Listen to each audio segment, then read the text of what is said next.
Bom, boa tarde a todas, a todos.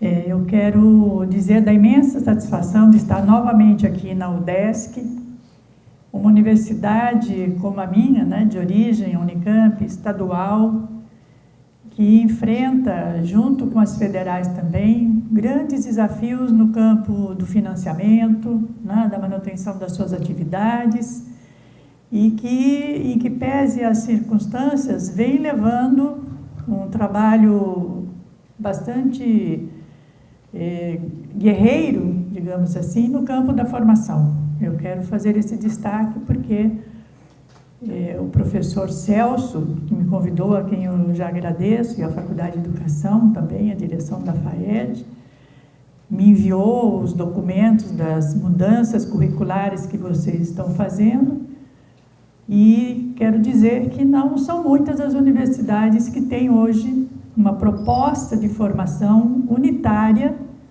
das licenciaturas sob sua responsabilidade.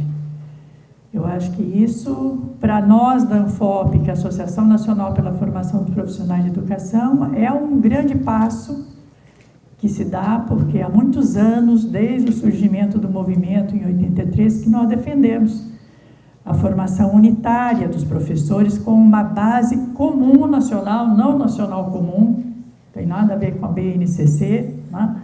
A base nacional, a base comum nacional, um conjunto de princípios que a ANFOP vem construindo desde 83 e que nos dá do ponto de vista de um norte ou de um sul, né, como queiramos, a relação que a gente faça, para a formação de professores, a formação dos profissionais de educação, de caráter sócio-histórico, fundado no reconhecimento de que a formação de professores tem a ver sempre com a realidade atual, com as demandas que estão postas em determinados tempos históricos, portanto, elas se alteram em função da realidade que vai demandando, por conta das relações entre educação e sociedade, que todos nós aqui das licenciaturas, tanto professores quanto estudantes e funcionários também que trabalham na área, sabem quais são as possibilidades e os limites desses condicionantes sociais, econômicos, culturais no campo da formação de professores.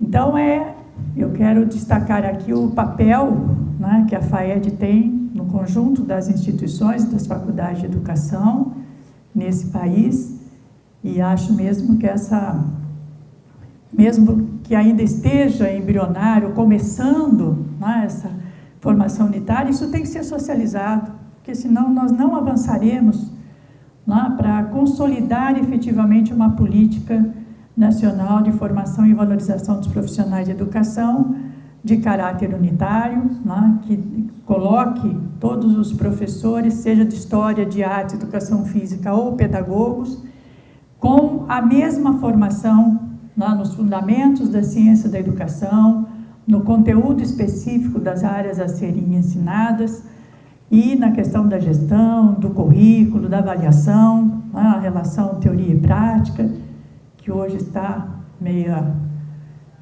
confusa aí na política educacional do Ministério, haja vista a experiência e o edital que nós temos da residência pedagógica, né, que traz uma concepção totalmente ultrapassada de articulação e de relação teoria-prática.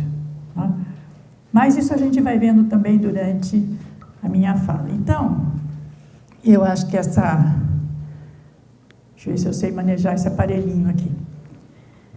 Então, o que eu acho que é importante quando nós falamos de formação de professores, e um pouco eu vou fazer isso, e explicitando o lugar de onde eu falo, que eu sou vice-presidente da ANFOP, sou da ANFOP já desde o seu surgimento, aliás, desde antes de 83, do movimento, né, que vem desde o final da década de 70, e trago aqui, portanto, as reflexões que essa entidade tem feito, né, que nós temos feito no campo da formação.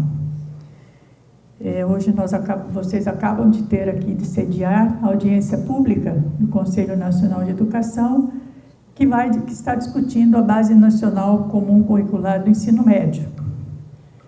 Na verdade, são audiências que apenas ouvem, porque acabam no final, como nós vimos na outra base nacional comum, não incorporando nada do que foi sugerido durante as 5 audiências regionais que se sucederam, né?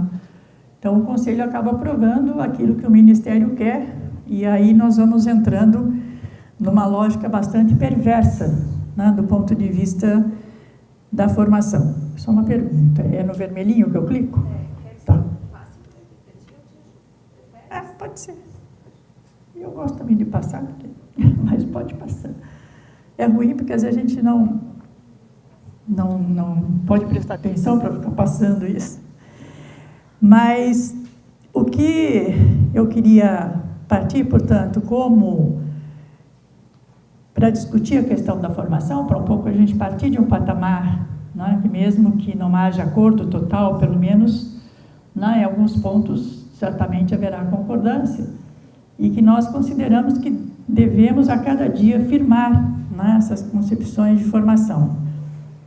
E é um pouco essa discussão que a formação de professores, ela encontra-se vinculada ao desenvolvimento pleno da educação básica e a escola pública, né? Ou seja, sem uma política nacional de formação de professores e valorização profissional, vai ser difícil nós conseguirmos, né, termos uma educação básica que atenda às demandas de formação da infância e da juventude na escola pública, com uma concepção avançada de educação.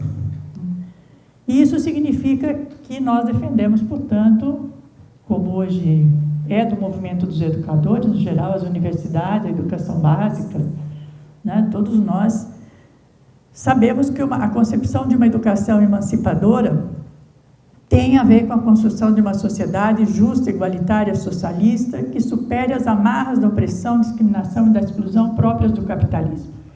Seja o que for que cada um de nós entenda como socialismo, no sentido de uma outra construção social que rompa essas amarras que nós temos hoje, né, que a cada dia nós estamos sofrendo, principalmente com essas políticas atuais, né? O ensino médio ele vem nessa direção, e para isso nós precisamos ter algum referencial, porque as palavras hoje elas acabam, né? Escola democrática, qualidade da educação, todos eles defendem.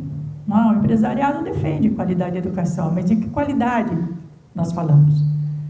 Então, qualidade social é uma referência, mas o que significa? Como é que nós entendemos isso? E eu acho que a Anfop tem contribuído muito nessa direção, de ir explicitando, né, o que significa essa qualidade social da educação. E, portanto, eu parto aqui também de uma compreensão do lugar da escola, que é o lugar onde atuam os professores profissionais de educação, que a escola é o lugar onde as crianças organizam a sua vida, e onde elas buscam e tentam encontrar as respostas para que elas encontram no seu dia a dia, na sua vida. E, portanto, nós educadores temos esse compromisso social com a infância e com a juventude, e também com os adultos, né, da EJA, a educação infantil, a educação básica, média, de criar as condições para que as crianças possam ali encontrar nos seus vínculos com a escola e com o conhecimento científico, artístico, técnico, né, as diferentes dimensões da sua própria vida material e espiritual. Então, essa compreensão de que não é simplesmente ensinar matemática, do ponto de vista técnico e metodológico, ou simplesmente ensinar, ou ter a dimensão do que é a educação física do corpo, mas é sim, uma aproximação com a vida. E essa aproximação a escola deixou de ter há muitos séculos atrás, quando o capital passa a apropriar-se da educação e do ensino para transformar a educação e a formação em mera instrução, ou seja, ensinar algumas habilidades às crianças e jovens para que, quando trabalhadores, quando operários, sob seu domínio, possam desempenhar-se adequadamente na fábrica, no comércio, no campo, e com isso contribuir, né, para que cada vez mais o processo de desenvolvimento do próprio capitalismo se aprimore, né, e com isso você cria esse movimento constante, né. O papel nosso, educadores, nessa discussão, ela entra nesse meio da contradição. É isso, a formação de professores é o que é usado, e está sendo usado agora, né, pelo governo, e é usado pelos diferentes governos de diferentes países, em diferentes momentos históricos, para formar professores capazes de adequar e moldar, né, a formação e a consciência das crianças à lógica que o capital necessita. Né, submissos, que sejam obedientes, cooperativos, colaboradores, né, que troquem ideias, enfim, tudo isso que nós vemos dia a dia, né, ser falado e que um pouco está na lógica do ensino médio. E com isso, cada vez mais, né, poder contribuir para que aumente a margem de lucro do ponto de vista do capital.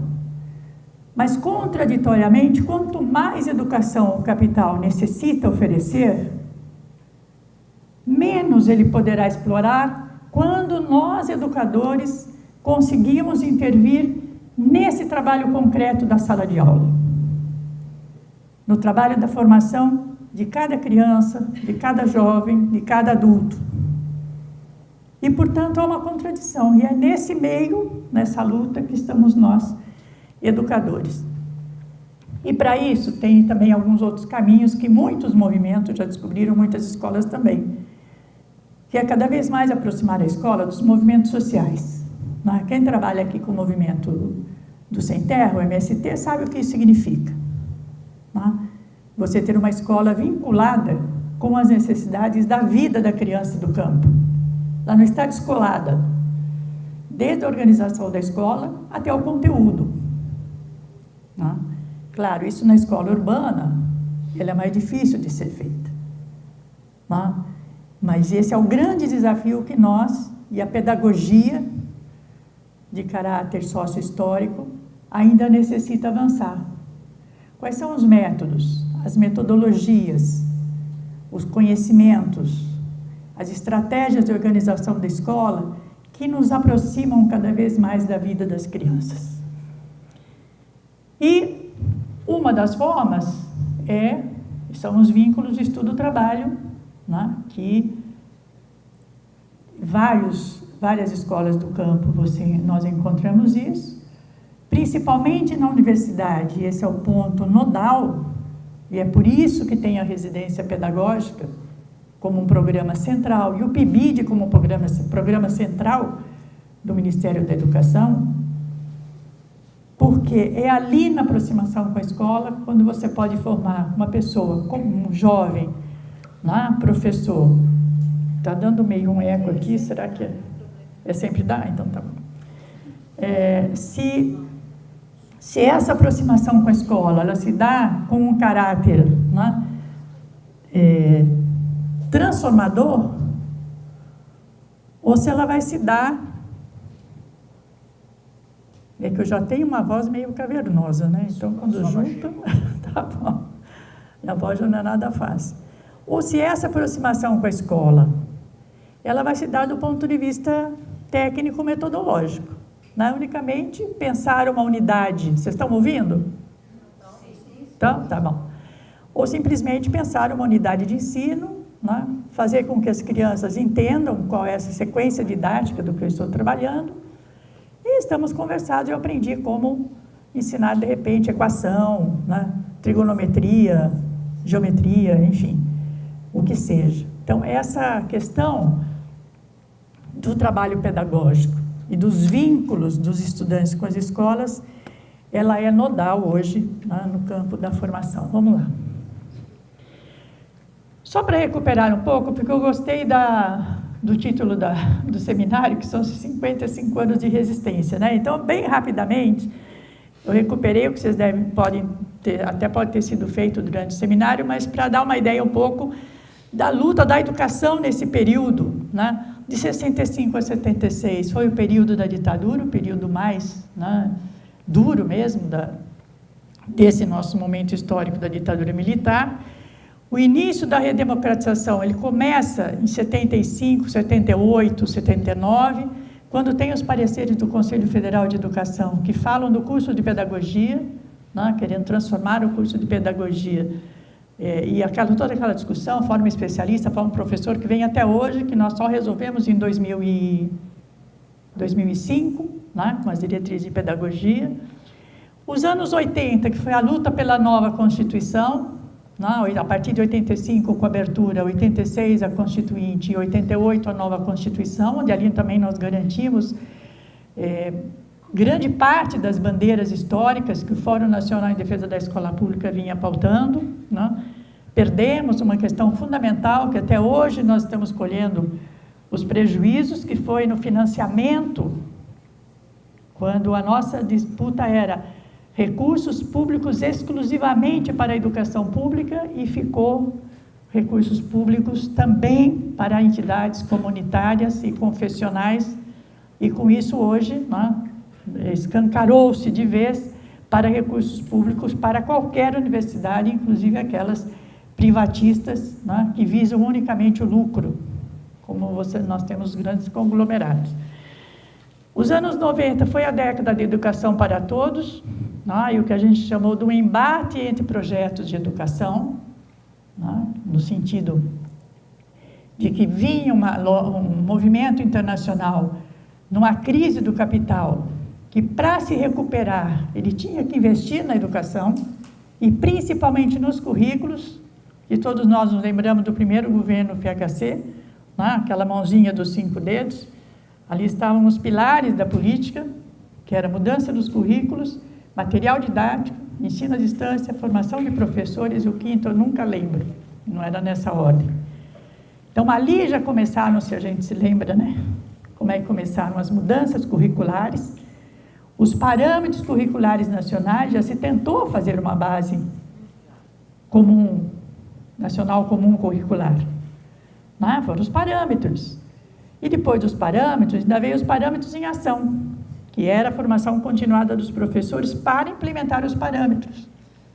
Só que agora a BNCC volta com uma força, né, muito maior, porque também eles aprenderam. A gente aprende, mas eles aprendem também como fazer melhor, né, essa imposição de uma base. Em 96, passei a LDB, né, que também, aquelas mudanças todas, né, Instituto Superior de Educação ou Faculdade de Educação, a formação em universidades, né, isso está dito ali, a formação de professores se dará em universidades ou Instituto Superior de Educação, e nunca se cumpriu essa determinação. Ela continua existindo em faculdades isoladas, a formação de professores, ou faculdades integradas, ela não se dá só em universidades. E ficou a história do curso normal superior ao invés do curso de pedagogia, né? Então, essa luta de 96 até 2002, quando saem as diretrizes curriculares nacionais da formação de professores, aquela das competências, né, com aquela marca que vem da competência, como se competência você formasse na escola, né? Competência você forma a partir do trabalho, das relações que você faz com a teoria. Não pode, você não tem como tornar a criança competente em, né? Você tem como desenvolver habilidades, possibilidades, né? Condições, enfim. E em 2002 as DCNs, e depois, nesse período todo, o Fórum atuou bastante. Depois, em 2010, nesse período também, desculpa, eu pulei aqui, tem os CONERs, né, que eram as Conferências Nacionais de Educação, que era o contraponto a essas políticas. Depois vem a CONEB, a Conferência Nacional de Educação Básica, as CONAI 2010, 2014, 2016, por uma atitude do Ministério de romper com o acordado no Fórum Nacional de Educação, ele renova, muda totalmente a composição do Fórum Nacional, e nós nos retiramos, as entidades, 26 entidades se retiraram do Fórum Nacional de Educação e organizaram o Fórum Nacional Popular de Educação, que faz sua primeira conferência agora em Belo Horizonte, de 24 a 26 de maio. Pode passar. Junto com isso, todas as normatizações da formação, para que a gente veja que essa história da formação é uma história de luta e de resistências constantes. Nós não paramos até agora, né? Desde que a gente se conhece por gente, aqui tem muita gente nova, mas também tem muita gente, né? Mas que como eu, assim, não estou vendo ninguém aqui, né? Que tenha lá os 72 anos. E essa luta, ela foi se dando, né? A cada momento histórico mesmo. Então, nós temos lá em 99 aquele decreto, né? Que foi aqui de Santa Catarina, que os estudantes saíram para a rua pela primeira vez para defender a formação de professores no curso de pedagogia, porque estavam querendo colocar a formação de professores no curso normal superior. Só o nome já diz o que é, né? Retirar, portanto, do campo da educação, colocá-lo no campo técnico profissional. Essa ideia não foi abandonada. Nossa quase sorte é que o PSDB saiu do governo agora, Temer, né? Que logo depois do golpe, e essa ideia, ela vem, cada Conselho Estadual de Educação que aparece em cada estado, vem retomando a ideia de colocar a formação de professores em nível médio. E agora a ideia que o Ministério tem, e defendida pelo Todos pela Educação, é um dos percursos formativos do ensino médio, a formação de professores em nível médio. Então, junto com todos aqueles percursos, né, das diferentes áreas, você teria um percurso para os professores serem formados em nível médio, portanto, retirados da formação superior como formação inicial, né? E assim, todas as normatizações, né? A CAPES assume a educação básica, em 2008 aparece o piso salarial profissional nacional, o decreto de formação 6755, que estabeleceu o Plano Nacional de Formação, que vocês também estão vendo o embate aí para acabar com o PARFOR, né? E as diretrizes de carreira dos professores e profissionais de educação em 2009 e 2010. No entanto, em que pese tudo isso, o piso, diretriz de carreira, nós sabemos as dificuldades, e aqui recente eu tomei conhecimento que a greve começada há 40 dias, ela continua, né, aqui em Florianópolis. Eu acho que essa questão ela tem que ser socializada mais, né? Porque essa é uma das formas que tem de você acabar com a carreira do magistério. É por isso que os sistemas de ensino não avançam na direção de organizar a carreira do magistério da educação básica, porque eles têm saídas melhores. Passa para a OS, né? Remuneração por desempenho, como tem em outros países, Estados Unidos, Inglaterra, Austrália, muitos deles, inclusive, já voltando, já retornando desse movimento, reconhecendo que não deu certo, né? Mas nós continuamos insistindo num caminho, né, que nós sabemos que não é o caminho para a valorização dos profissionais de educação. Nesse sentido, é só para, né, sistematizar os enfrentamentos e tensões nessa luta por uma concepção de formação.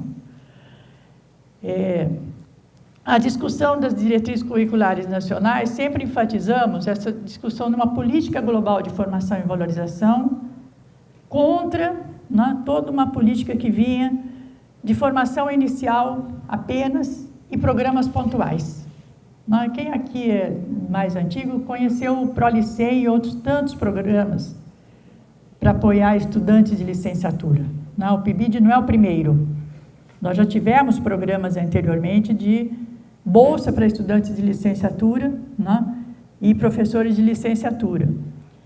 Uma discussão de currículo mínimo versus base comum nacional da UFOP. Por que é importante recuperar isso? Porque hoje tem uma proposta do Ministério, né, de base nacional comum curricular para a formação.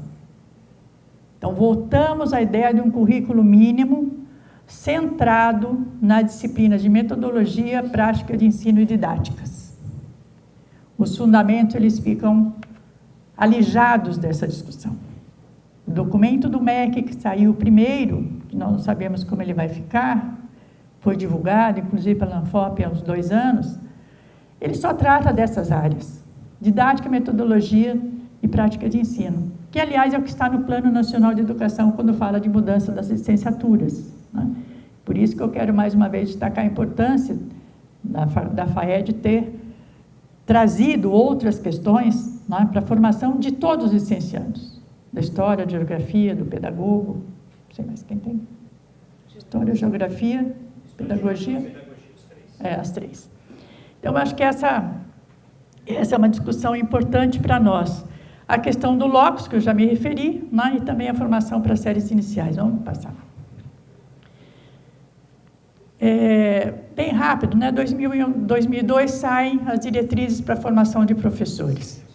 2005, 2006 saem as diretrizes de pedagogia, que nós começamos em 97, ou seja, foram 9 anos, quase 10 anos, para construirmos as diretrizes da pedagogia, que não é uma coisa fácil, para chegar no consenso, né, do que é esse curso de pedagogia, que é um curso que forma professores de primeira, quinta e pré-escola, e educação infantil, né, e que forma o cientista e o pesquisador da educação, igual qualquer outra licenciatura,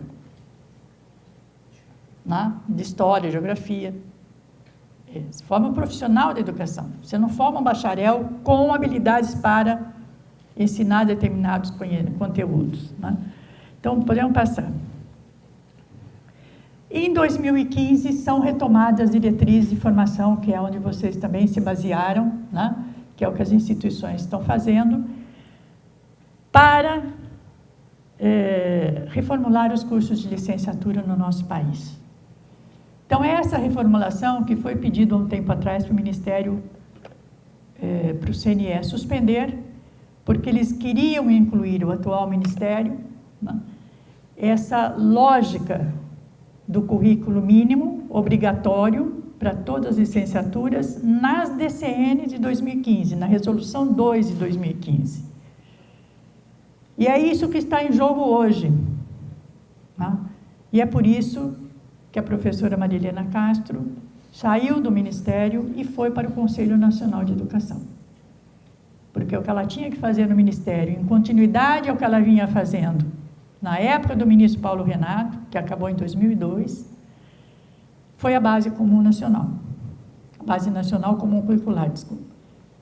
Isso ela cumprindo agora, o embate no Conselho Nacional de Educação, que foi todo reformulado, né, se a gente se lembra bem, em 2016, pelo ministro, por Temer, para poder conformar a Constituição do Conselho Nacional de Educação a aqueles que vão apoiar, certamente, como apoiaram, né, a Base Nacional Comum Curricular, e tirar, portanto, aquelas pessoas que poderiam, de alguma maneira, ser críticas do Conselho Nacional de Educação, representantes de entidades. Por isso sai a professora Márcia Ângela, sai a professora Malvina, que foram as 2 pessoas que ali levaram, né, vem levando o embate, estão ainda, mas que serão substituídas logo assim que vencerem seu mandato, né? Nosso ex-secretário-presidente. Isso aí, ainda bem que vocês catarinenses que falam. Né? Mas é isso, é isso que nós temos, um pouco nessa direção que eu vou continuar aqui minha fala. Vamos lá. Eu acho que nós temos conquistas, né, nas DCNs. Vocês sabem melhor do que eu, não vou nem recuperar, que são as 3.200 horas para todas as licenciaturas. Qual é a questão fundamental aí que nós, pelo menos da ANFOP, sempre polemizamos com isso? Eu quero lembrar que tem países que a formação de professores é de 6.000 horas, como a Finlândia. Em Cuba, a formação de professores é de 9.000 horas. Aí você pode ter 4.500 de práticas e 4.500 de teoria, certo? Porque só de teoria é mais do que nós temos no curso inteiro, por exemplo. Então, essa diferença fundamental que nós temos, né, com relação a diferentes países e a formação de professores. Porque aqui trata-se de fazer cada vez mais, né, uma formação mais rápida, mais ágil. Ela está centrada no setor privado. Então, 88% das vagas das licenciaturas está em universidades privadas, em cursos noturnos e à distância. É importante que se diga. e apenas 12% das vagas das licenciaturas estão em universidades públicas, também em cursos noturnos, mas presenciais. São poucas as universidades que têm cursos à distância, embora existam muitas também no Nordeste, em lugares de menor possibilidade de acesso, né? As diretrizes, elas têm a Base Comum Nacional da Anfop como orientadoras. Elas tratam de uma política de valorização que engloba tanto formação inicial e continuada, quanto carreira, condições de trabalho e salário, do piso nacional, e, portanto, atribui responsabilidades aos gestores, né, as DCN de 2015, e ela induz a uma organicidade da formação, porque leva a instituição a tratar essas questões de forma orgânica. Eu não sei se vocês têm aqui, mas as federais, elas também são muito mais vinculadas ao Ministério, né? As estaduais, elas acabam vinculadas ao Conselho Estadual de Educação. Então, elas têm os CONFOR, que são as comissões de formação locais, né? E nessas comissões é tratada tanto a formação inicial dos cursos de graduação, quanto a formação continuada.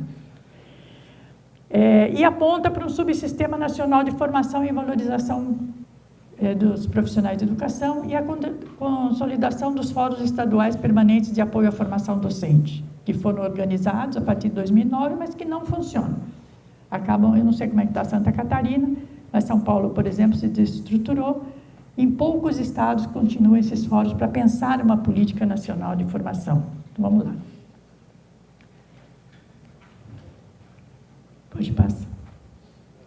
Esse é o próximo. Hã? Não, esse aí sim, mas é o que um pouco eu já falei também.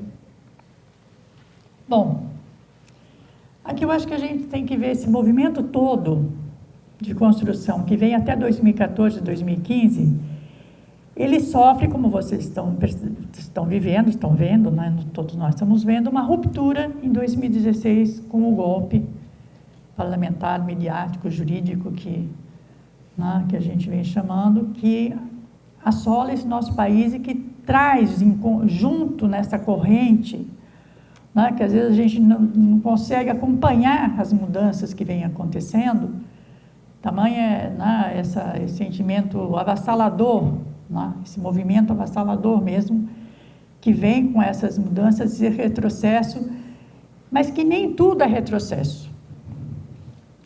Mas também não são avanços positivos, não são avanços de caráter progressista, que são para mudanças, para melhorar e para aprimorar a formação. São aprimoramentos e são, digamos, de uma outra forma, que dá a impressão de que é coisa nova, às vezes. Né? São coisas velhas. O novo, digamos, o novo do ponto de vista social progressista, ele está conosco, com os educadores, né? Com os professores, com quem está no trabalho. Essa é a coisa nova. A coisa nova vem de quem vive do seu trabalho e que sofre todas essas contradições, né? E eu digo sempre que são os professores, somos nós, professores das universidades, são os professores da educação básica, são os estudantes, né, que se formam no ensino médio. E hoje a proposta é para que se formem exclusivamente para o trabalho, portanto, deixem de pressionar para a SISU, para a Bolsa, para a FIES, para a ProUni, né? Vão lá para o trabalho, como se tivesse trabalho, né, para os 14 milhões que hoje estão desempregados, né? O Temer, aliás, ontem, parente aqui afirmou que tem mais desemprego que as pessoas estão procurando mais emprego. Eu falei, nossa, como é que é o negócio? Espera aí, calma, que lógica é essa, né? O desemprego aumenta porque tem mais gente procurando emprego. Então, essa discussão, ela nos toca diretamente, né? Porque esse golpe, ele vem para mudar radicalmente, né, aquela perspectiva que estava se construindo com muita dificuldade, porque a pressão do capital, eu trabalhei no Ministério e sei, e vivi isso, né, o que é a pressão do todos pela educação, da Natura, do Boticário, do Banespa, do Santander, do Santander, do Bradesco, né, tudo, Ayrton Senna, Lehman, né, para material didático, para assessoria para as escolas, tudo isso nós conseguimos ir cotovelando e com muito custo construindo uma outra alternativa para a formação de professores.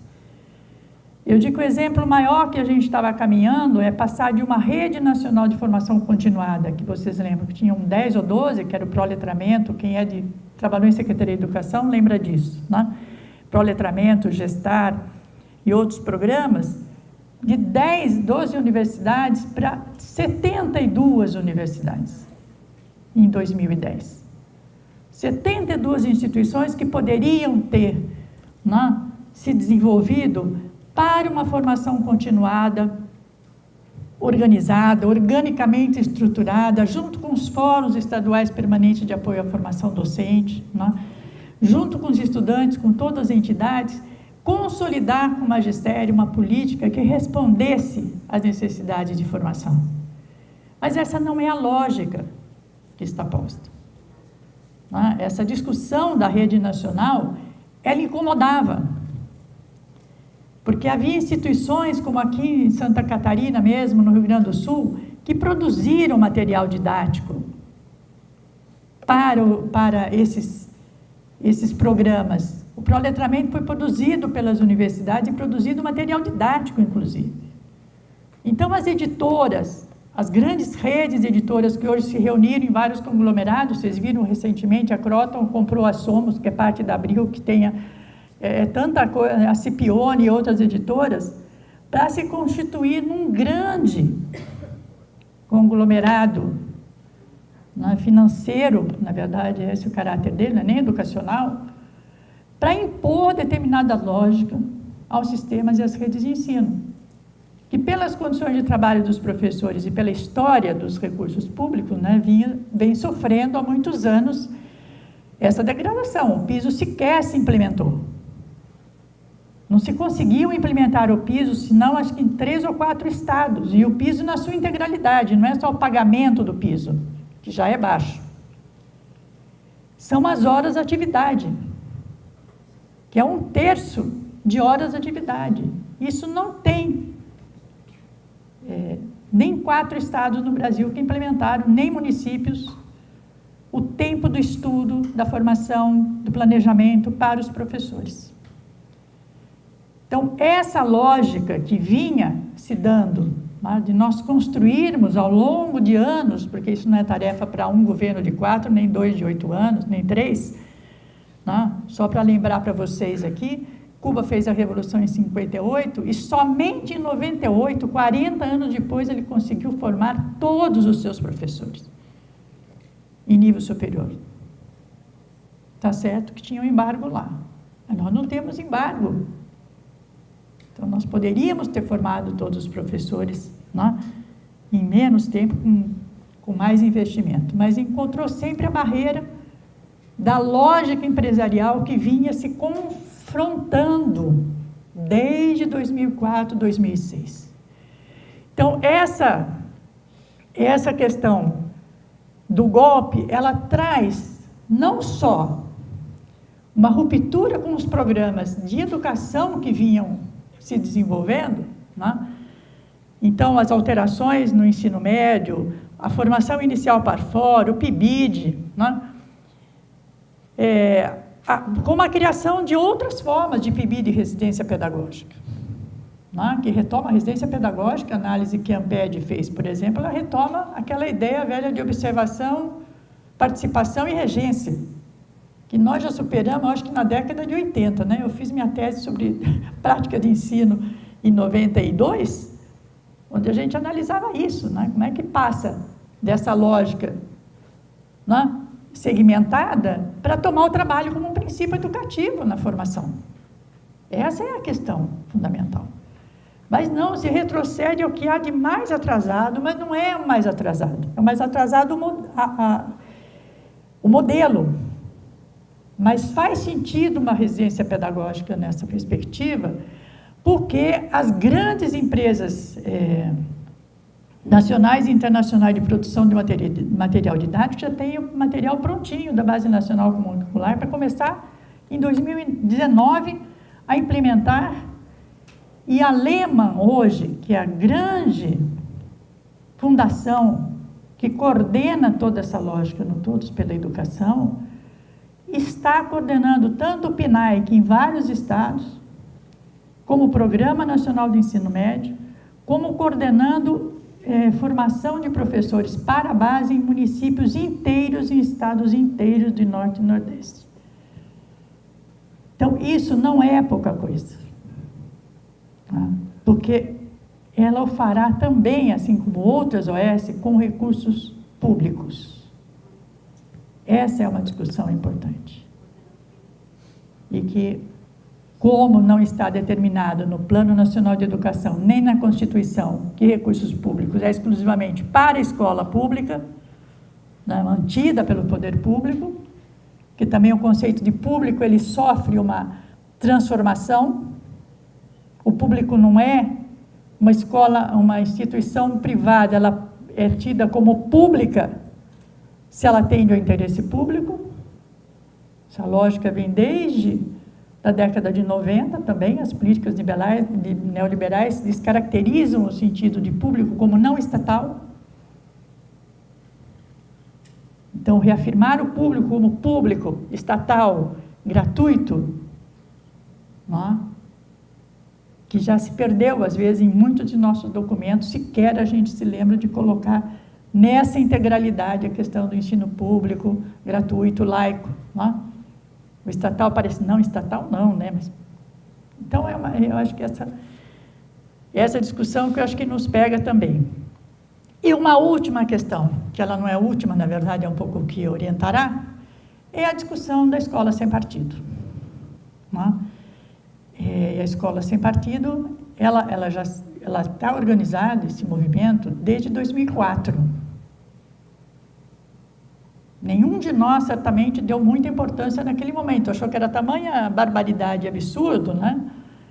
Coisa de algum ET que baixou na Terra e como escola sem partido, que coisa que é essa?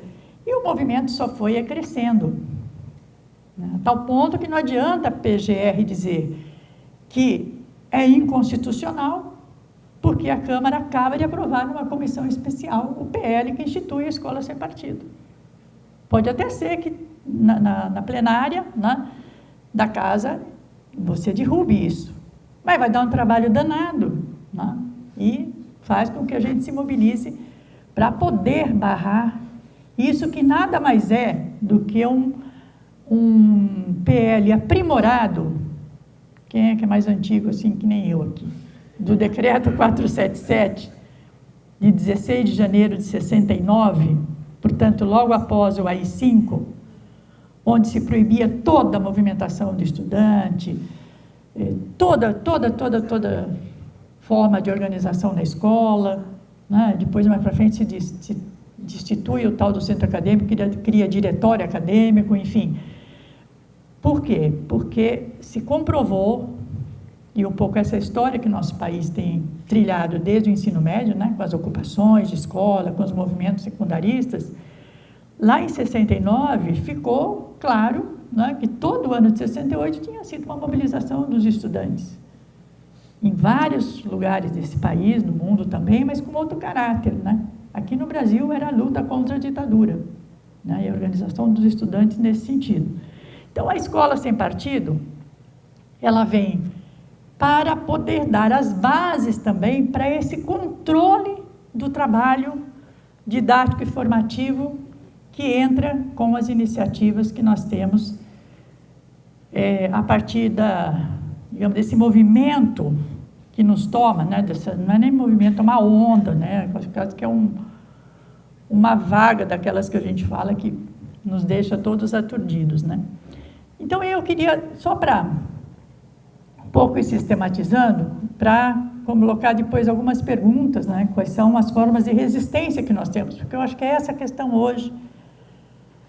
Nós estamos num período que é de resistência a essas políticas, mas é uma resistência que e na resistência a gente não tem avanços, né, digamos, você não consegue grandes avanços, você tem que ali segurar aquilo que você... Mas tem questões que elas estão postas e que se põem para nós e que, de repente, nós temos que alterar as formas de trabalho com os estudantes, de trabalho entre os estudantes, de trabalho entre os professores, né?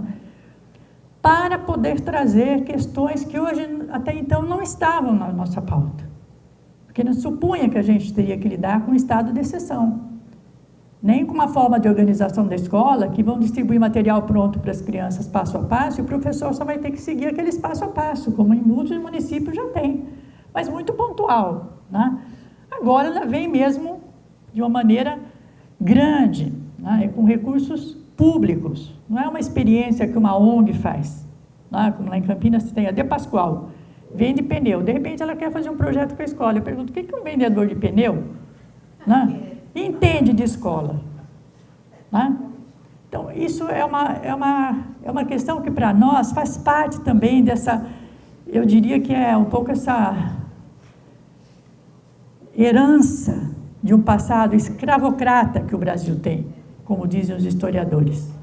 Não é nem, alguém já disse assim, a culpa não é dos portugueses, acho que foi o Gessé de Souza, né? A culpa não é dos portugueses, né?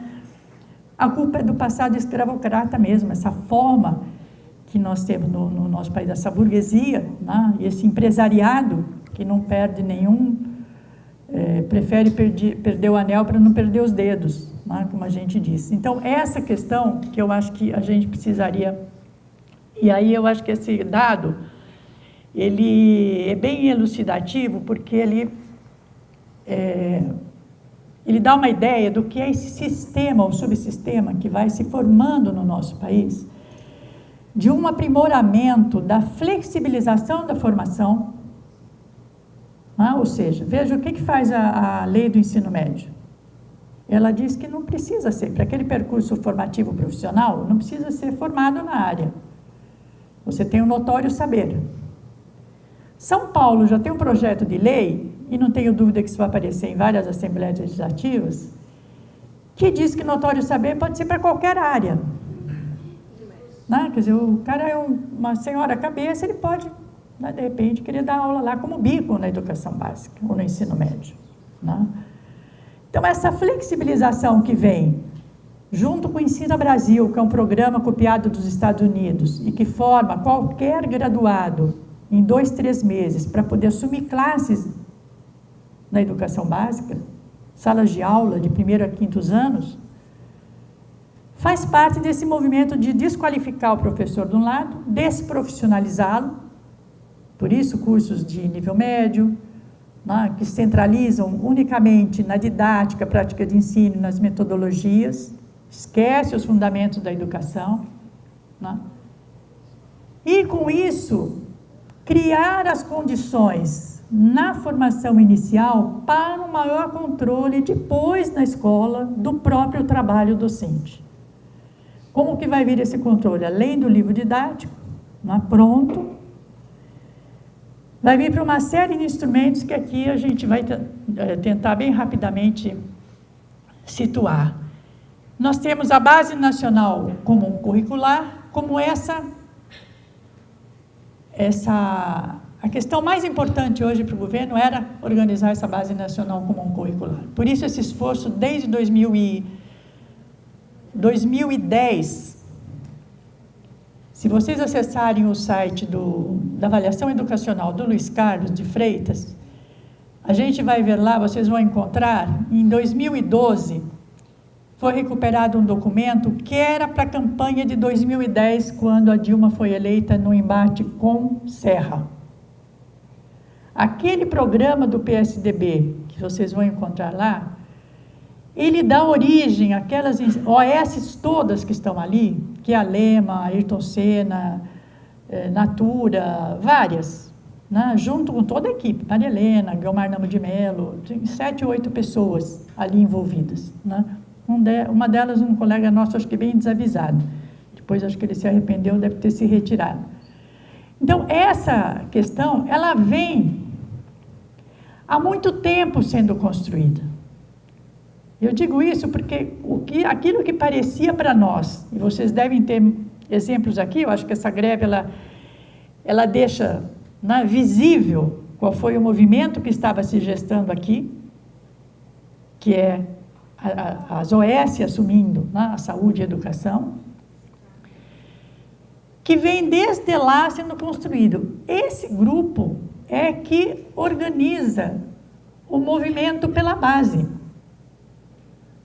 que foi o movimento que fez a Base Nacional Comum Curricular. A Base Nacional não foi elaborada, num primeiro momento, pelo Ministério da Educação. Ela vem desde 2012 até 2016, sendo construída por esse conjunto de OS, né, de empresários, de fundações, que vinham já fazendo a formação continuada. Muitas fundações dessas estão criando institutos de formação inicial de professores. Eu quero lembrar aqui, não tem muito a ver, mas tem a ver, que é o SESI São Paulo, que criou, né, uma faculdade de formação de professores. E vocês olham o curso, eu desafio vocês a lerem, né, e a se entenderem se vocês encontram alguma pista do percurso das licenciaturas que vocês têm naquela estrutura de curso do SESI e do SENAI. Então, esse assédio do empresariado à educação, que vem por uma necessidade que o capital tem de se recompor em nível internacional, esse é o fundo, né, para formar a classe trabalhadora à luz das necessidades que se tem, tanto com novas tecnologias, né, com atitudes, competências, habilidades, que é o que está também na Base Nacional Comum Curricular, quanto para se apropriar mesmo dos fundos públicos, né, dos recursos públicos. Então, essa questão, que ela chega com a Base Nacional Comum Curricular, ela foi central. É por isso que, como eu disse, né, a professora Maria Helena pode sair dali, porque ela já cumpriu essa missão. Inclusive, ela vai para isso, para o Ministério da Educação. Acho que foi uma das únicas atitudes dela ali, ações dela, foi a construir a base. Né? Então, chama toda a academia, né? Mas nós também acompanhamos que as sugestões que foram dadas pela academia não foram seguidas, então é um pouco... Né, como vai ser a audiência pública hoje. Você ouve, tá, faz de conta que eu, né, incorporei e eu continuo fazendo como eu quero. Então, não tem conversa. Né, tem que fazer o que as entidades estão fazendo hoje mesmo. Revogue-se a lei. Não tem aprimoramento da base. Tem que revogar a lei do ensino médio para a gente poder começar a discutir. Então, tem a base. Qual é a questão que dá? Como é que ela está relacionada? Se vocês examinaram a construção dos vários componentes curriculares da base, vocês acharam uma série de números e letras, né? Q1, 19, 54, aquilo tudo são os indicadores, os descritores, para depois se construir a prova nacional de cada uma das séries nas quais haverá avaliação. Então, é o 4º ano, se eu não me engano, não sei se mudou. Bom, tem a ANA, né, da alfabetização, que é no 1º ano e depois no 3º. Tem o 5º ano, que é o último ano do ensino fundamental. No 9º ano, que é o último ano das séries finais, né, do ensino fundamental, e o Enem do ensino médio, que provavelmente será mudado, será alterado. Então, aqueles números são os descritores dessas provas. Então, é uma base que foi pensada, inclusive ela acaba com a possibilidade dos ciclos, de 1ª a 5ª, que é onde mais se desenvolvia, né, o ciclo da alfabetização, porque ela é feita por ano e por disciplina. Então, só isso você acaba, né, com qualquer iniciativa de organização da escola mais inovadora. Se você quiser fazer 1º a 3º, e a criança não precisa aprender tudo no 1º, mas precisa aprender até o 3º. Né? Que vinha dando sucesso em alguns estados, alguns municípios que faziam essa experiência, né? Que vem a partir das diretrizes curriculares da educação. Parou o barulho, né? O que era? O ar? Espero que a gente não morra de calor, mas parou o barulho, está ótimo, né? Então, a estrutura da base, ela é para isso mesmo, é para avaliação censitária. E aqui eu acho que também a gente tem que olhar um pouco para essa questão da avaliação, porque a luta nossa sempre foi para a avaliação amostral. Você não precisa de avaliar cada criança desse país para você saber se a educação está certa ou não, mas não sei se for para exercer o controle, não é, do que cada criança sabe. Agora, para quê? Para que você possa avaliar o professor também. E, portanto, vincular a política salarial ao desempenho das crianças de cada professor nas provas nacionais. Mas, junto com isso, com as provas, as avaliações nacionais censitárias das crianças, nós temos também a avaliação, o Exame Nacional de Avaliação de Magistério da Educação Básica, que foi aprovado, o ENAMEB, na Câmara, e eu acho que está no Senado, se não me engano. Que é o que o MEC falou desde do lançamento da política ano passado, se vocês lembram a Maria Helena falando, né? O exame dos professores para avaliar o seu desempenho, se eles sabem mesmo, não, todos nós sabemos, ele é base também para as mudanças nas políticas dos municípios.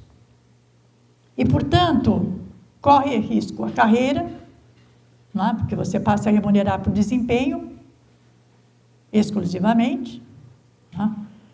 E está claro, eu acho que é preciso que a gente diga que nós temos hoje sistemas de avaliação e sempre me faltam as palavras, evolução salarial dos professores, não, desenvolvimento profissional dos professores, muito baseado em cursos. Não? Se você tem mestrado, você ganha mais tanto, se você tem doutorado, você ganha mais tanto, tem os quinquênios, e tem uma outra avaliação que às vezes aparece com o município.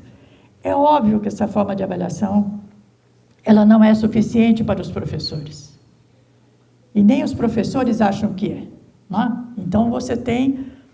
Mas também não é o Exame Nacional de Avaliação do Magistério, não? Que pode alterar essas relações da formação de professores. Por outro lado, a partir da base, a produção de sistemas e materiais didáticos. Vocês acabaram de ver, nessa semana passada, foi criada uma plataforma no portal do Ministério. Só tem instituições e ONGs e fundações privadas que vão produzir materiais didáticos para os professores, com recursos do Ministério. É um portal do Ministério.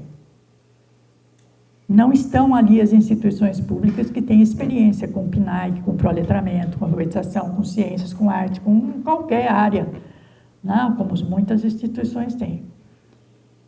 Então, essa lógica, ela começa a ficar excludente, e nessa exclusão estão as instituições públicas. Então, nós vivemos, não é um retrocesso, porque nós nunca tivemos essa forma de interferência do setor privado na educação dessa maneira. Então, não é um retrocesso porque volta para o privado. Na verdade, é um avanço do privado sobre o público agora. Ele não se contenta em ele crescer, né? Naquela história do ganha-ganha, né? Ganha o setor privado, mas ganha o setor público, crescemos juntos, né? E o PNE estabelece algumas metas, por exemplo, o ensino superior. Mas agora não. Essa lógica, ela exclui as instituições públicas.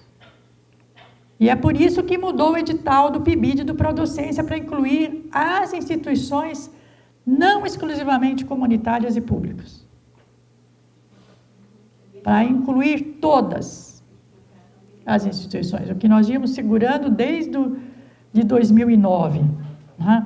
Que poderiam disputar editais as instituições públicas, depois muda em 2010 para incluir as comunitárias. E agora inclui todas. Diga. O edital PNLD também, que era público, isso. Agora deixou de ser público. Isso. O MEC que decide quem faz a avaliação do PNLD. Isso.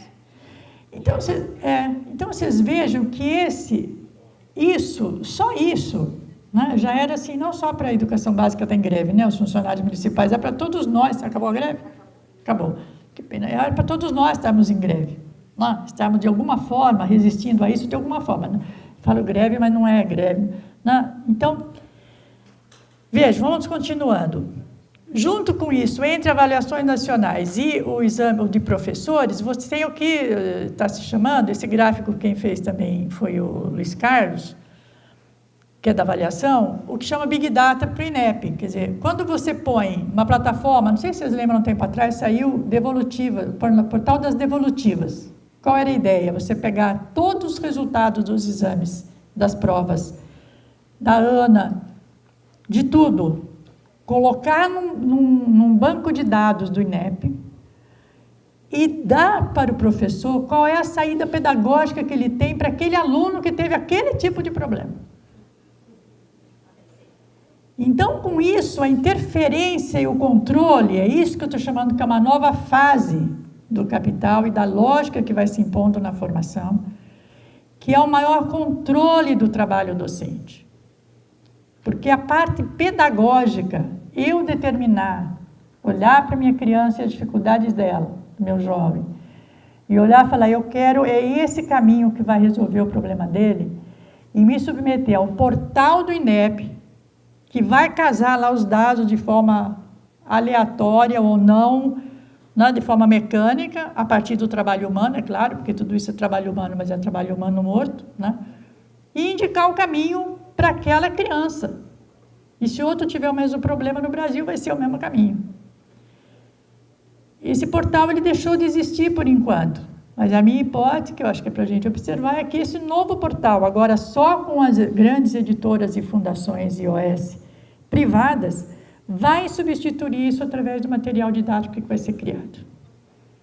Ou seja, nós vamos ficar num processo em que o professor vai ser mero executor, tanto do material didático pronto, né, que as grandes editoras vão preparar, né, numa condição de trabalho, que é essa que nós estamos vendo, né, de 40 horas, muitas vezes 60, né, quando é de sexto a nono, ensino médio, então nem se diga, né.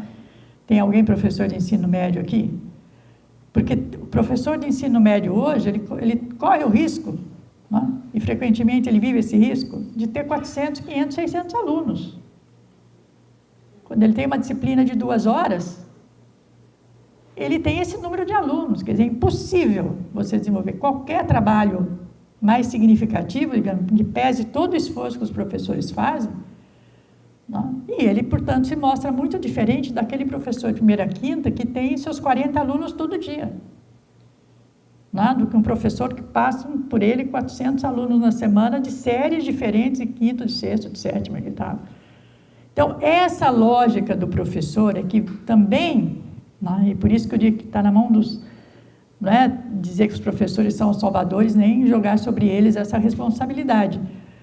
Mas, no fundo, quem vai ter que dizer sim ou não lá na ponta são os professores da educação básica, que são formados por nós. Aqueles que já estão, né, nós temos a formação continuada, que as universidades ainda podem fazê-lo, e aqueles que não, que estão sendo, como vocês estão passando por agora, pela formação inicial, nós temos uma responsabilidade, né, de ter o domínio dessa política e dessa lógica toda, porque novas condições, novas habilidades, novos problemas vão ter que ser colocados para os nossos estudantes, como é que eles enfrentam isso no dia a dia. Por exemplo, se o supervisor chega para você, o coordenador pedagógico, e diz que você tem que seguir aquela sequência didática, independente de como a sua classe está, o que você faz? Nós temos que ter entender isso e viver um pouco também da educação básica, porque são novas formas de organização da escola que vão demandar de nós novas formas também de lidar com conhecimento, com a didática, com a prática de ensino, com PIBID, com residência pedagógica, com o que seja. Nós não temos mais o direito mesmo, eu diria assim, diante dessa conjuntura, de continuar fazendo o mesmo que nós fazíamos com os mesmos problemas que nós sempre tivemos, porque eles são insolúveis do ponto de vista da universidade exclusivamente, né? Nós devemos e temos que fazê-lo como vocês estão fazendo, mudar as licenciaturas, uma formação unitária, contemplar outras dimensões.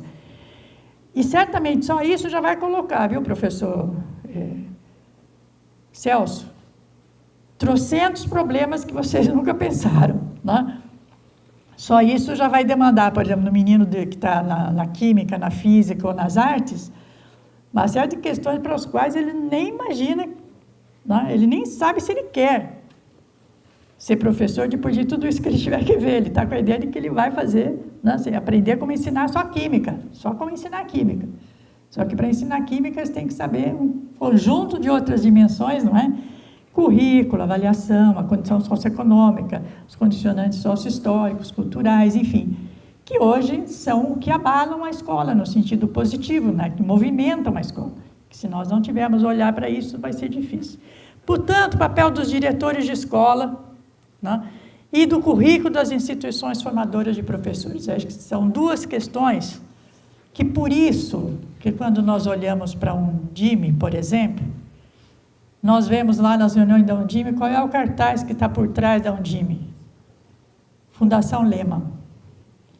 Por isso eles pegaram os gestores como primeiros e prioritários sujeitos a serem trabalhados na formação. Então, tem curso para formação de diretor, né? Abandonaram o pró-gestão, né? Tinha um programa de gestão do Ministério, como é que chamava? Não, então, em todas as secretarias abandonaram aquela formação, né? E junto com isso vem o currículo das instituições formadoras. Aqui é onde vai nos pegar, porque nós estamos fazendo as modificações, mas até dezembro, se depender da Maria Helena, só, ela passa na Comissão de Formação de Professores a Base Nacional Comum Curricular da Formação, porque ela já queria alterar as diretrizes curriculares para incluir isso. E quem estava ali não deixou. Só que agora, quem não deixou está saindo do Conselho Nacional de Educação, né? E está pegando. Então, independente se é Maria Helena ou não, acho que eu estou nomeando aqui, não tem às vezes muito a ver, mas é um pouco da história, né, que a gente tem lá desde 96, 98, que nos leva a isso, porque são 20 anos, né, que agora se consolidam com o risco de nós voltarmos ao currículo mínimo, né? Não nas públicas necessariamente, porque eu acho que as públicas ainda têm um fôlego para resistência, né? Mas nas privadas eu não tenho dúvida nenhuma de que vai ser, assim, acabou, e não tem conversa nem com aquelas comunitárias que têm ainda um projeto, né, pedagógico comprometido com a formação de professores. Com exceções, claro, porque a realidade não é assim, ela é dinâmica, né? Mas eu acho que nós estamos diante dessa contingência, porque depois do currículo das instituições vem a certificação, que é o que está acontecendo em São Paulo. Todas as universidades estaduais, as 3, tiveram que mudar a sua grade curricular, porque depois na sala de aula o problema é outro, né? Mas a grade curricular, como eu chamo, que aprisiona mesmo, para conformar as diretrizes que saíram em 2012 e que muda a formação de professores. Porque senão não são credenciadas para ter curso, não são autorizadas. Então, essa lógica, se nós não resistirmos já, e a hora que o Conselho Nacional, né, pensar em fazer audiência, ou se for fazer, ou chamar a discussão da formação, ou antes, nós temos que reagir a isso, né? E aí eu penso que as diretrizes de 2015, para nós, são um instrumento de resistência que nós temos. Nós temos propostas alternativas, né, que trata do conhecimento específico, sim, da importância que ele tem, porque lá fala da Base Nacional Comum Curricular, né, mas não reduz a formação ao único aprendizado do que está na Base Nacional Comum Curricular. Essa é a diferença. Não é? Então, isso, aonde que nós podemos empacar ou impactar? Aí eu vou para uma outra questão, que é a análise um pouco de quem são os jovens que chegam para a instituição pública hoje. Cada vez mais são os jovens filhos de trabalhadores. Nós não temos uma pequena burguesia nos cursos das universidades públicas. Nós não temos filhos de empresários, a não ser daquele microempresário assim que tem lá aquele financiamento, né, mas são filhos de trabalhadores. Então, isso nos dá digamos, um resguardo, né, do ponto de vista, digamos, da aceitação em relação à forma como nós trabalhamos. Mas você tem outro lado também, que esse jovem também quer terminar antes o curso. Muitas vezes ele está no curso noturno, que também tem 4 anos. Não tem 4 anos e meio, não tem 5, não tem 6. Não? Então, em muitos cursos noturnos, em universidades públicas, e as privadas nem se diga, né? Esses jovens, eles também têm, de certa forma, né, uma desigualdade em relação às condições da formação. Eu acho que essa é a dificuldade, porque eu me lembro que na Unicamp, que todo mundo acha que é uma universidade de elite, os estudantes noturnos chegavam para mim e falavam: professor, eu tenho que decidir se eu tenho dinheiro para o ônibus, para o xerox ou para o jantar. Porque para os 3 eu não vou ter. Então, essa condição é que, de um lado, nos permite trabalhar com essa juventude, né, de uma forma avançada, porque são filhos de trabalhadores que podem se comprometer enquanto intelectuais e profissionais futuros com a sua classe, que é nas mãos de quem está todo o potencial de mudança, né, voltar para a sua escola pública de onde eles vieram, porque são, né, vocês que estão aqui certamente vieram de universidades, de escolas públicas, né, e os que entram na universidade também, ou por cota de escola pública, ou por cota racial, para que voltem para as suas escolas, né, e consigam ser profissionais, né, que se destacam como professores, para conseguir formar essa juventude, essa infância, né, à luz de outros princípios norteadores. Então, essa é uma luta que eu digo que ela é quase uma jornada assim, muito dura para todos nós, né? Porque hoje o que pega a juventude é o empreendedorismo, né?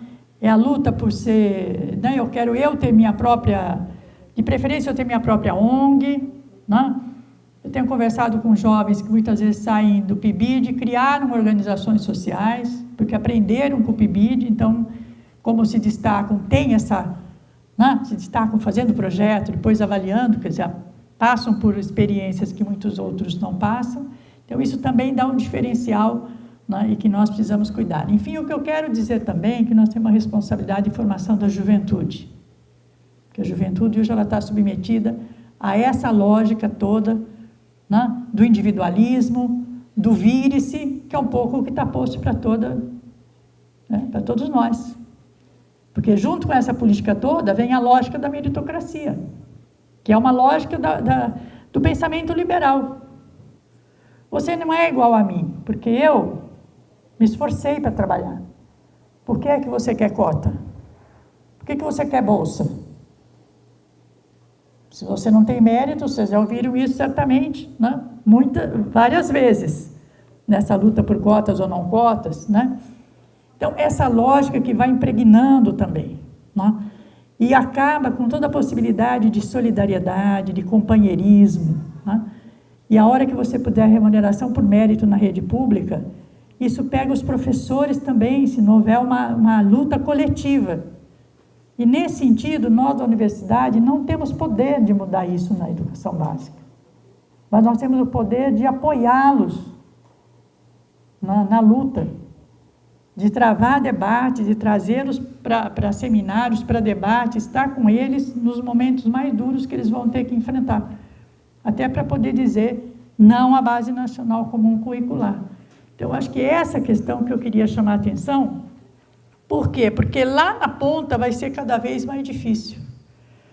Porque a lei de responsabilidade educacional, que vem também pro financiamento, então o município, que aliás está no PNE, né? 7.36. Recursos para escolas e professores cujo desempenho atingiu a meta do IDEB, né? Então, lá na ponta, os gestores vão ser pressionados a tomar iniciativa.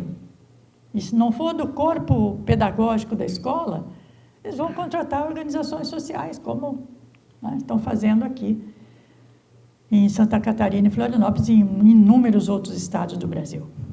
Né? Para poder, segundo eles, né, ter pulso para levar o magistério que não tem condição, porque é corporativo, porque os sindicatos, né, e aí vem todo esse palavreado, que é uma lógica de acabar com o movimento sindical. Então, isso é um pouco o que está posto e que os professores já têm reagido. Eu acho que essa é uma questão interessante, né, que nós vemos através das diferentes experiências em inúmeros estados, né? Estados e municípios que já construíram seu currículo independente da base e vão seguir com ele, né? Claro que você tem aí que garantir para as crianças e jovens que eles não sejam penalizados.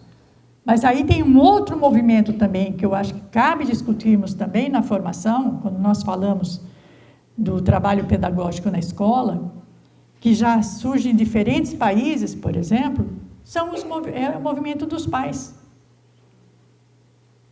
que se organizam, né, por exemplo, nos Estados Unidos, Nova Zelândia, em vários estados,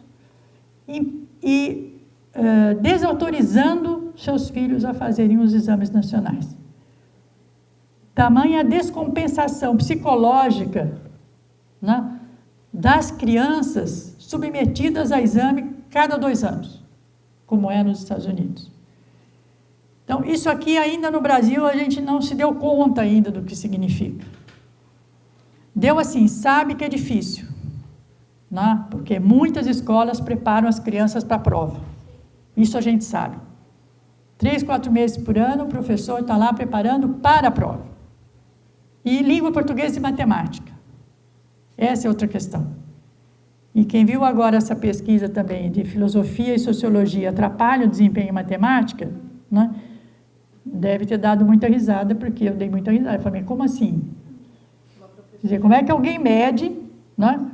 Aí depois a gente vai descobrir que o pesquisador que fez isso é do MBL, de não sei onde, do Rio Grande do Sul, que, sim, vai falar, então a gente já entendeu, certo? Quer dizer, nada de ficar discutindo, escola, não, vamos adotar a escola sem partido, sem discussão de filosofia, sociologia, e vamos aprender matemática. Tem uma professora daqui nessa pesquisa. É, né? É. Então, veja, essas questões é que elas vão municiando, né? Claro, aí todo mundo tem que sair fazendo a crítica. Então, o que eu queria chamar a atenção, que eu acho que essa é uma discussão para os cursos de pedagogia e para a política de formação, é que se acentua, isso todos os estudiosos sobre trabalho docente vêm denunciando e anunciando, né? É cada vez mais um controle na ponta na escola sobre o trabalho do professor, E aquela história que você pode fechar a sala de aula e você fazer o que quer, né? Ela já vai sendo ultrapassada. Já não é possível, porque os exames vão anunciar, o ENAMEB vai denunciar, a prova nacional denuncia, o IDEB do município. Então, essas questões, elas não são menores.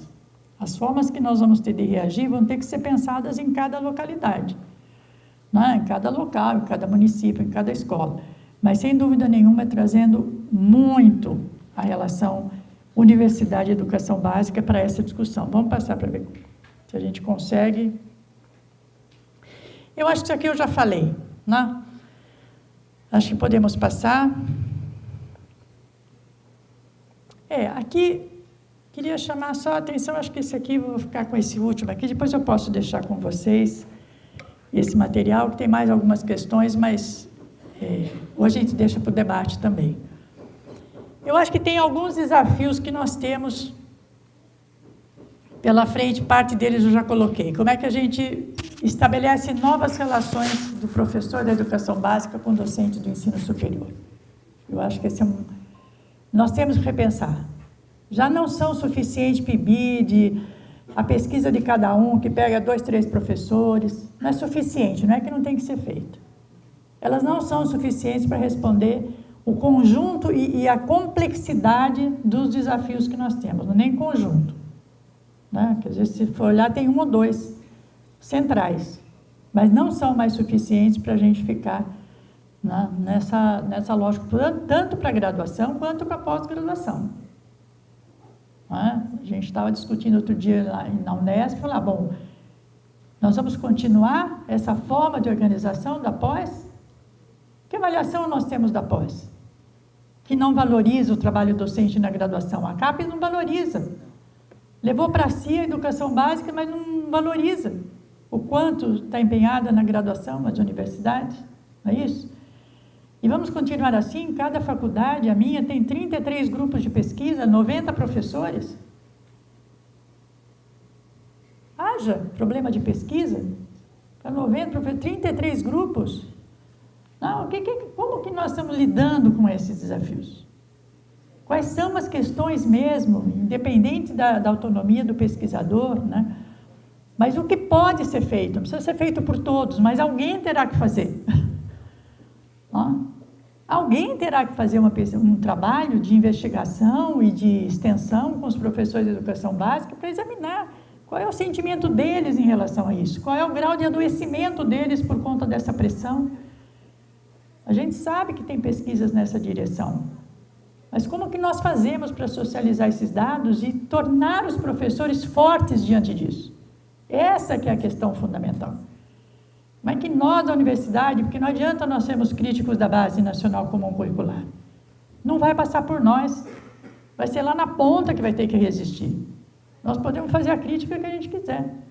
Nós só vamos poder demonstrar o nosso poder quando nós pudermos reagir ao currículo mínimo que o MEC que o CNE vai aprovar.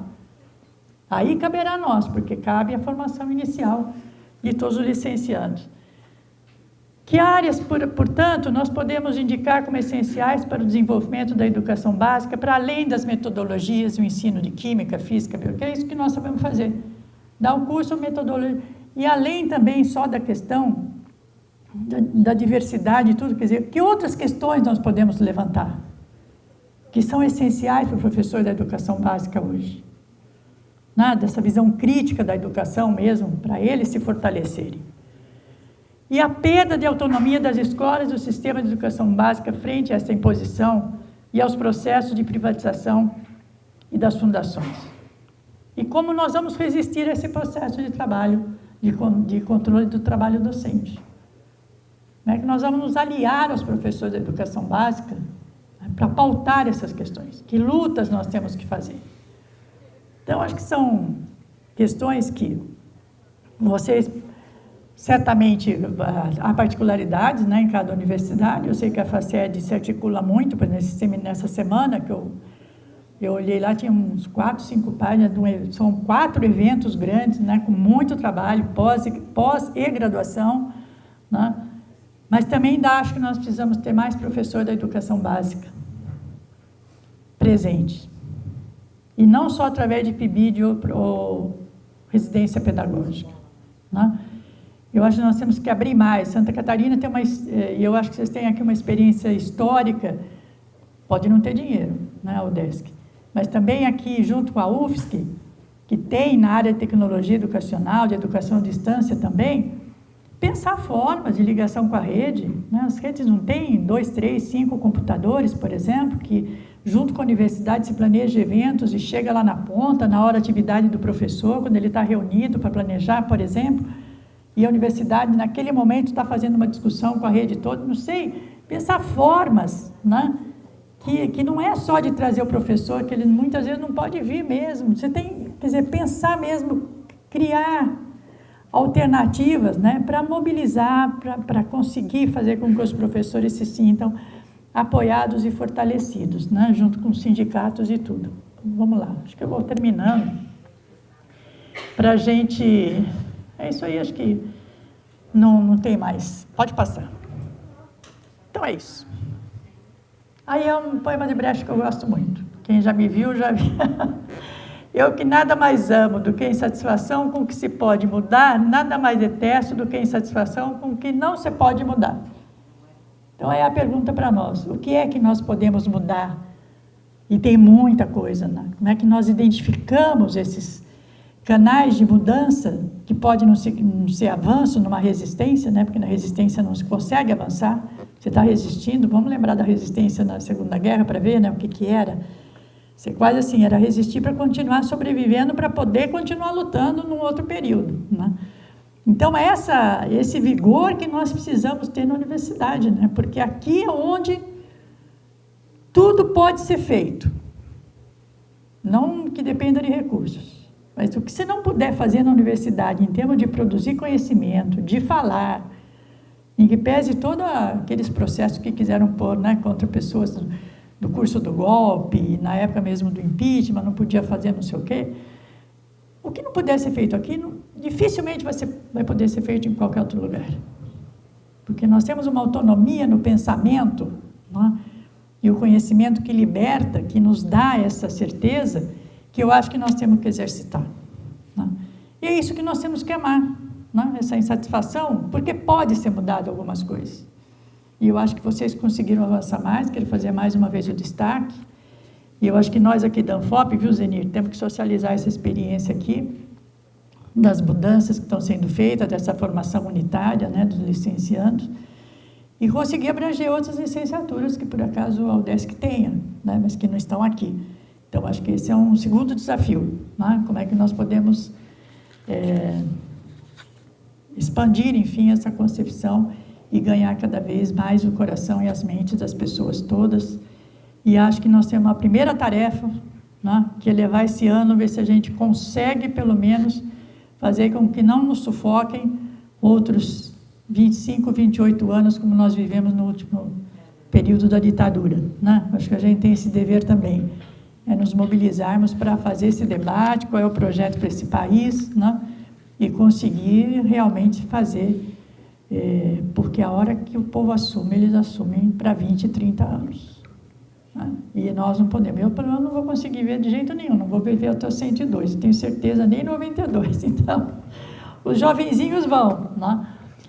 Mas é isso, eu acho que a formação de professores, ela está naquele ponto de inflexão, né, que é o momento de nós resistirmos.